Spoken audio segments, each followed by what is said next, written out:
Welcome to the Gentleman's Guide to Gaming. In this video, we are going to be discussing Vampire the Masquerade board games. I guess we can extend it to card games as well. You know, last year when I was running my crowdfunding campaign, The Onyx Path, for the World Below RPG, I offered up videos for anyone who backed at a certain tier. Essentially, you could back at a tier, send me evidence of your backing, and I would make a video of your choice. One of those requests, and more will be producing videos in the coming weeks, one of those requests was for me to say and make a video about my favourite Vampire the Masquerade board game or card game. And at first I thought, oh, this is going to be tricky. You know, because I was a huge player of Vampire the Eternal Struggle. I don't play it so much now. It's just one of those games where time doesn't allow. And I have also contributed to quite a number of Vampire the Masquerade games in their various forms. So I didn't want to show too much bias based on the ones I have worked on.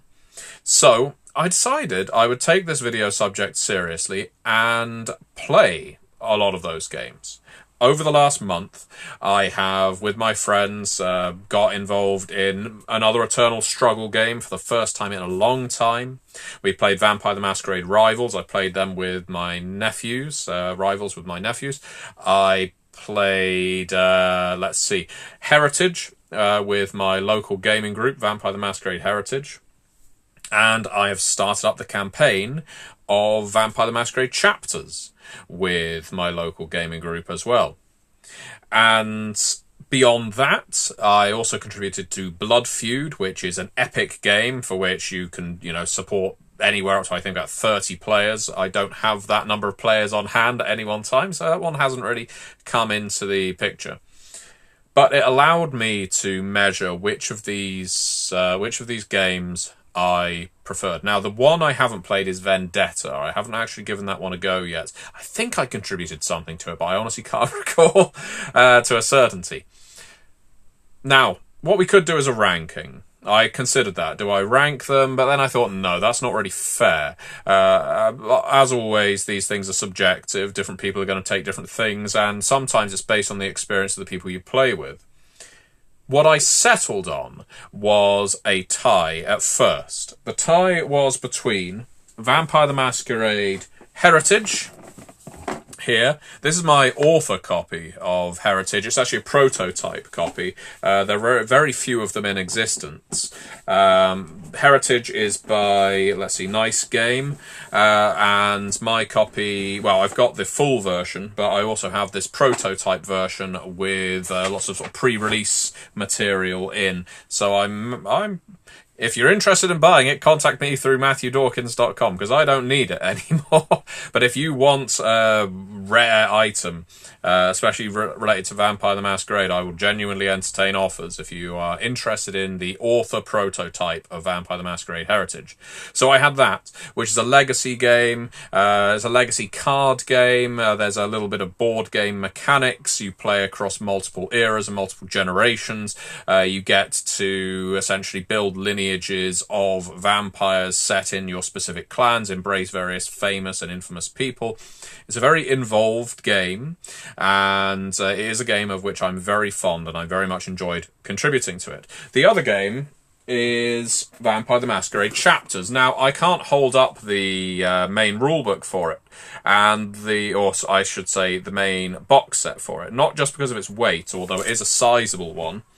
It is because it's currently at my friend's house where we've been playing it. So I just held up the Ministry expansion because that's one of the ones I wrote.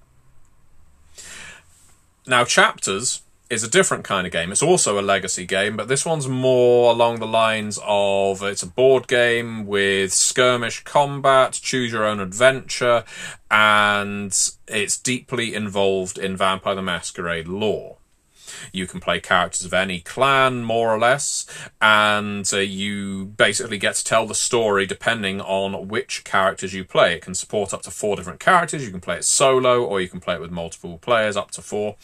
And the game changes depending on which clans, which characters you have in play. So I'm a big fan of both of these games, Heritage and Chapters. Both were a huge amount of fun to work on, but which one is my favourite, appeals most to my tastes?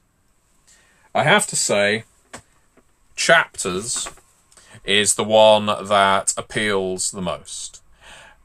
For me, Vampire the Masquerade Chapters is the quintessential Vampire the Masquerade board game. The reasons for this are pretty simple. It is the Vampire the Masquerade board game that feels most like the Vampire the Masquerade experience. It has politicking, it has bloody combat, it has social consequences for horrible decisions. It has characters that advance and progress, and a story that advances and progresses as you play through it. It involves itself and entwines itself in lore that is already established for Montreal, the city setting, and expands on material that already exists in Montreal by night. It's a game that isn't afraid to essentially skirt the edge of gore and depravity, and there are some real moral decisions you have to make during the course of the board game. For me, Chapters very much sums up the experience I want from a Vampire the Masquerade board game. It's quick to play, quick to learn, there's a wide variety of characters that you can take on, and if I do say so myself, the writing in this game is really quite captivating. It draws you into every single scenario. You want to know what's going on, what's the mystery, what's the antagonist I have to face, what's the challenge that I have to overcome, and then find out what happens in the next chapter of the game. So, with all that said, I find Vampire the Masquerade Chapters really an incredibly enjoyable Vampire the Masquerade game that feels like you're playing Vampire, but in board game format. And that isn't an easy thing. You know, there's been lots of Vampire the Masquerade video games now, especially in the last few years. And now there's been several Vampire the Masquerade card games and board games and source books that expand the scope of Vampire the Masquerade as an RPG. It is incredibly difficult to capture that world of darkness, lightning in a bottle, in any format other than the TTRPG, especially given how divisive the audience for Vampire the Masquerade can be. Chapters, in my view, does it. I think it boasts so much variety through play, so much replayability, and it's a genuinely interesting and fun game to engage with. So, with all that said, I know I'm waxing lyrical. I love this game. I think Chapters is a fantastic hybrid of Choose Your Own Adventure, Gloomhaven, Mansions of Madness. You know, it's got elements of all of these things. Every single scenario has its own book with its own options, dialogue, investigation, events.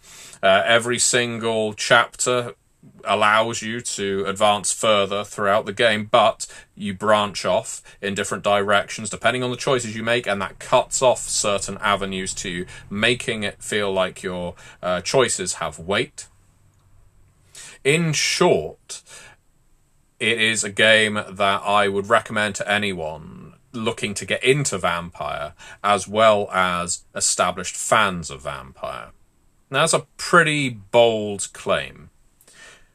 Are there flaws in Chapters? Well, sometimes the gameplay will feel simplistic. If you have customized your coterie so that you have a mental powerhouse, a physical powerhouse, and a social powerhouse, you will sometimes approach certain tasks in certain ways playing to your character's strengths, and that may make certain scenarios feel easy. Now, I will caution that with saying you don't have to play with a full set of 4 characters, and those challenges will always still arise. There will always be challenges, because sometimes you will just not have the optimal clan for the task. You only have 4 characters in your coterie. So if you come up against a security guard, let's say, who is only going to respond well to the Ventru in the coterie for some reason, and you didn't bring the Ventru along on this particular scenario, it means you have to find other ways of getting past this character. You're never locked out of progress, but you have to start thinking of inventive ways of getting around it. Some other aspects of chapters that I think are worth singing the praises of are the art. The art in Heritage is brilliant too. The art in chapters is a stunning array. I really have to take my hat off to Flyos Games because the tiles are beautiful, the miniatures for this game are really well made, the state cards for the characters that you have in play have incredibly evocative art. And what really pleased me as a designer is when I got to see the art that was created for things I wrote. And it's always been the same ever since I started working on TTRPGs. One of the most thrilling moments is when you see someone's artistic interpretation of what you have written. Flyos Games got it sort of bang on the nail, on the money, exactly what I was looking for. And the other players who have been enjoying chapters with me have certainly not been short of singing the praises of the layout, the art, the design. In terms of other flaws, because let's be fair, this is more or less a review, there is, and I would say at this point it's somewhat known, certain errata, gaps in chapters. Now, I'm going to come out as something of an apologist here and say it's very difficult to make a game of this scope and not have errors in it. Flyos Games have done a very good job of trying to maintain the website with a living errata document so that all you have to do while you're playing it is either have someone with a phone or a monitor or a laptop, tablet, whatever nearby. So if you're about to start on a chapter, you check that chapter. Is there any errata that applies to this one? Simple as that. But I appreciate not everyone has that liberty, not everyone has that access, and that can sometimes cause frustration. I understand that. There's good news on that score, and this is, I guess, what I'm very excited about with chapters. Although I'm currently playing through it now, there is a new edition of it, almost, I think, now, I don't know if it is called the Complete Edition, the Prestige Edition. The crowdfunding campaign isn't out yet, but having watched the last year of feedback, Flyos Games are basically incorporating all of that errata not only into a digital app, but into a new release of the game that will also have 3 new clans, Ravnos, Zimishi and Salubri, that you can play in new chapters that have been added to the end. And you can, of course, retroactively add them to the game as well, if you so choose, though. Those last 3, I think it is, chapters are specifically tailored to those clans. So you get even more options with it. In the end, I think the way I have to measure a Vampire the Masquerade board game is, does it feel gothic? Does it feel horrific? Does it channel the right amount of politics, gamesmanship that exists in Vampire the Masquerade? And I think Chapters does that best. I think Heritage does it very, very well as well. The other games I mentioned, I think, while not necessarily flawed, not fatally or at all, I don't think necessarily channel the tone of Vampire that I really enjoy quite as well as Chapters and Heritage do. But Chapters gets it completely right. Now, what I will try and do between, making this video, and there may be a bit of a delay in my making this video and uploading it, because I'll get in touch with the people I work with at Flyos and see if I can get a link to the Kickstarter or the crowdfunding campaign so that you can be notified when it goes live if you're interested in picking up the next edition of Chapters, because I very much think it will be worthwhile. Such a brilliant game, and I really can't wait to see what they add to this next version of it. So yeah, do check that out. If you are someone who picked up the original edition of Chapters, of course, and don't want to pick up a new one, I think there's going to be various options to essentially supplement your edition of the game, whether it's stickers that you can basically overlay to change things that require it from errata, or you'll have immediate access to the digital manual and chapters book and so on, so that you'll have the errata right on hand. Essentially, you'll be covered as well. But I'll try and get a link that will be in the video description below. I will make sure it is the first line in the video description. And if you're listening to this on my podcast, it will be in the first line of the description of that too. so that you can be notified when the campaign goes live if it isn't live already at the time of upload.